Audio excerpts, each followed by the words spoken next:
வணக்க நண்பர்களே.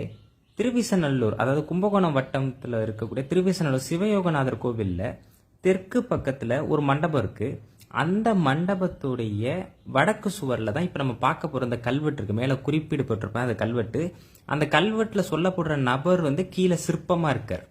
புரியுதுங்களா? ரெட் மார்க் கல்வெட்டு, ப்ளூ மார்க் அந்த சிற்பம். யாருன்னோ அவங்க கல்வெட்டு.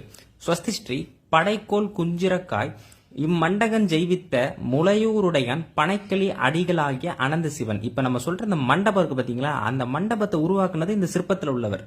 அந்த சிற்பத்துக்கு மேலேயே இந்த கல்வெட்டை அமைச்சிருக்காங்க. அவர் பேர் முளையூர், அதாவது கும்பகோணம் பக்கத்துல கூட முளையூர் அப்படிங்கிற பகுதியை சேர்ந்த பனைக்களி அடிகளாகிய அனந்த சிவன். இவர் ஒரு அடிகளாரா இருந்திருக்கார்.